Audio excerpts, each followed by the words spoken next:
Hey, it's Mike Stiles. Here's the Content Marketing Quickie for the week ending July 28th. Are you happy with social media? No, you're not. At least not as happy as you were last year, especially with Facebook and Twitter.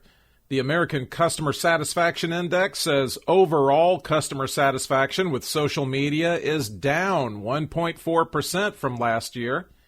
But happiness with Facebook plunged 9% and Twitter fell 8%. Why? What upset you so much? The study suggests it's because Facebook was hit with suspicions that it suppressed content, and people didn't so much like Twitter ditching its reverse chronological timeline. Social Times goes on to report only 3 social networks actually went up in satisfaction over 2015. Those 3 are Wikipedia, YouTube, and Google+. All were up 1%. ACSI Managing Director David Van Amberg says global brands with tons of users on Facebook and Twitter are trying to do a lot, while YouTube and Wikipedia specialize. In this corner, branded content. And in this corner, pre-roll advertising. Time to find out who's toughest when it comes to recall. The decision is in from Nielsen, and branded content gets an average 86% brand recall from viewers, as opposed to pre-rolls 65%. Wayne Friedman reports in the Television News Daily that, as if it weren't enough, branded content also has the advantage in brand perception. In affinity, it wins 28 to 18%. For purchase intent, it's 14 to 11%. And it wins in recommendation intent, 20 to 16%. Poor pre-roll. I know I love a good skip this ad button. Now, do you think you can do as good a job at distributing content as publishers? Marketers who work with publishers got a 50% higher brand lift on average than the do-it-yourselfers. Look at you. You're sick with envy.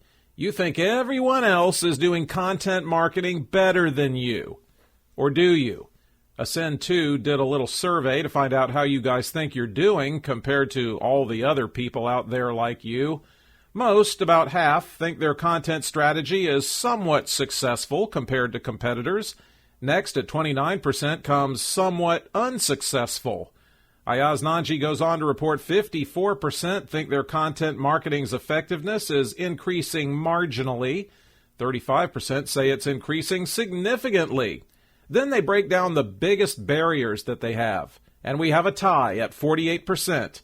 Lack of an effective content strategy and lack of content creation resources. But just 1 point behind at 47% is budget constraints. Then comes inability to measure effectiveness, lack of cross-channel integration, and lack of compelling content ideas. Brands can't think of anything. Who doesn't love to have people saying nice things about them? For instance, you're the greatest podcast audience in the world, and I mean that. But does it mean as much if you pay people to say nice things about you? Your answer might actually be yes, because there are brands who pay for positive reviews or reward them in some way. Well, Douglas Carr reminds us why that's a truly bad idea. You and even the reviewer could get in trouble with the FTC. You could get in trouble with the platform, too. If you get caught, all that paid content will be stricken from internet land. And then there's your reputation. Oh yeah, that. If you have to pay or reward people to get them to say something nice, nobody says anything nice about you authentically, so no one likes you. Hope you've got a podcast going because Pandora needs you. COO Sarah Clements says it wants more of that non-music programming because it'll grow overall listening hours, and half of their users are listening to podcasty content every week, but somewhere else.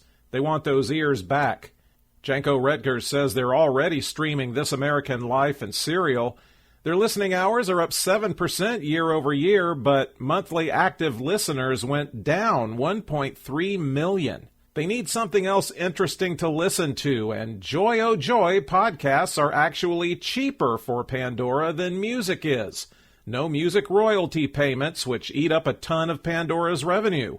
Elton John wants to get paid. Many of you do a lot of eye rolling while you're listening to the Content Marketing Quickie. That's all right. You don't know what I'm doing with my eyes either. But one day we might be interacting in virtual reality and every facial expression will be reflected in our avatars. This company called Viso has a Kickstarter going on to be the first to capture all that subtlety.